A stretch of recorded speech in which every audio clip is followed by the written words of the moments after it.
Halo semuanya, pada kesempatan kali ini kami akan menjelaskan materi tentang LKBB dan bank dalam materi ekonomi.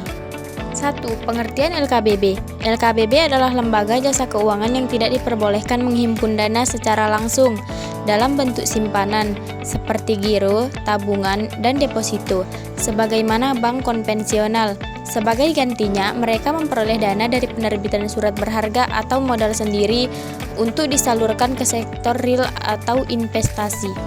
2. Fungsi dan peran LKBB. Menurut fungsi utama LKBB adalah 1.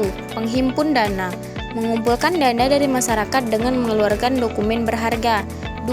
Penyalur dana, memberikan kredit atau pinjaman untuk membiayai investasi perusahaan atau konsumsi masyarakat. 3. Penggerak perekonomian, membantu permodalan UMKM dan menciptakan lapangan kerja. 4. Manajemen risiko, memberikan perlindungan dari kerugian atau contohnya asuransi. 3. Jenis-jenis LKBB dan contohnya. 1. Perusahaan asuransi, menanggung risiko nasabah dengan membayar premi, contoh Jiwasraya Allianz. 2. Pegadaian, memberikan pinjaman berdasarkan hukum gadai atau jaminan barang.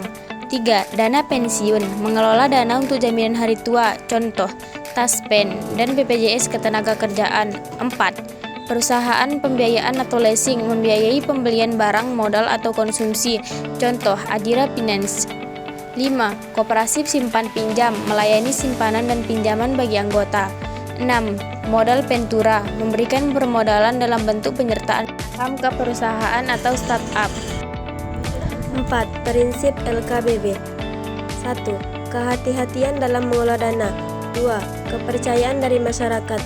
3. Memberikan manfaat. 4. Menjaga keamanan dana. 5. Efisiensi dalam pelayanan dan pengelolaan dana. 5. Ciri-ciri LKBB. LKBB memiliki beberapa ciri khas yang membedakannya dari bank, yaitu 1. Tidak menerima simpanan dalam bentuk giro, tabungan, dan deposito. 2. Kegiatan utamanya lebih fokus pada pembiayaan atau perlindungan risiko. 3. Sumber dana berasal dari premi, iuran, atau penjualan surat berharga. 4. Pelayanan lebih spesifik sesuai bidang, misalnya asuransi, pensiun, leasing. 6. Perbedaan LKBB dan bank. 1.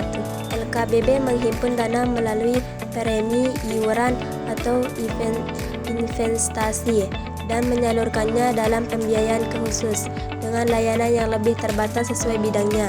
2. Bank menghimpun dana dalam bentuk giro, tabungan, dan deposito serta menyalurkannya sebagai kredit dengan layanan yang lengkap. 7.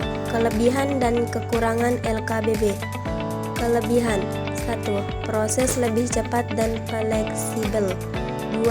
Persyaratan relatif lebih mudah. 3. Banyak pilihan layanan keuangan.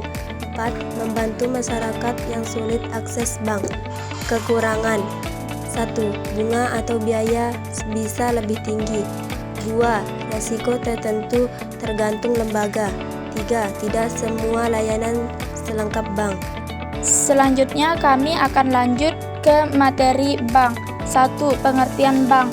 Bank adalah badan usaha yang menghimpun dana dari masyarakat dalam bentuk simpanan dan menyalurkan kembali kepada masyarakat. Tujuan utamanya adalah untuk meningkatkan taraf hidup rakyat banyak. Dan yang kedua ada fungsi bank. Terdapat 3 fungsi utama bank yang disebutkan: penghimpun dana dari masyarakat, penyalur dana ke masyarakat, pelayanan masyarakat dalam hal transaksi keuangan. Yang ketiga, prinsip kegiatan usaha. Dalam menjalankan usahanya, bank berpegang pada 4 prinsip. Yang pertama yaitu prinsip kehati-hatian, menjaga keamanan dana masyarakat. Yang kedua, prinsip kepercayaan. Yang ketiga, prinsip kerahasiaan, melindungi data dan keuangan nasabah. Yang keempat, prinsip mengenal nasabah, mengetahui identitas dan profil transaksi nasabah. Dan selanjutnya jenis-jenis bank. 1. Menurut kegiatannya.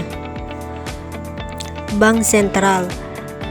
Bank sentral adalah lembaga yang bertanggung jawab menjaga kestabilan badan keuangan dan menciptakan kegiatan ekonomi yang tinggi serta stabil. Bank umum. Bank yang melaksanakan kegiatan usaha konvensional atau syariah seperti menghimpun dana, memberikan pinjaman, serta jasa lalu lintas pembayaran. Bank syariah, bank yang kegiatannya berlandaskan pada prinsip-prinsip ekonomi Islam.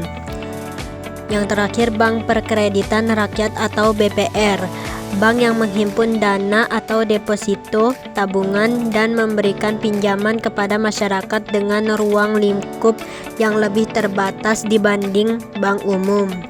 Menurut bentuk badan hukum, ada perseroan terbatas, koperasi, dan perusahaan perseorangan. Berdasarkan kepemilikan, bank dibedakan menjadi 4 kategori utama. 1. Bank pemerintah milik negara atau pusat. 2. Bank swasta milik pihak non-pemerintah atau perorangan. 3. Bank campuran, kepemilikannya terdiri dari pihak asing dan pihak domestik. 4. Bank pemerintah daerah, milik pemerintah provinsi atau kabupaten, kota, BPD. Mungkin materi itu saja yang kami sampaikan. Sekian, terima kasih.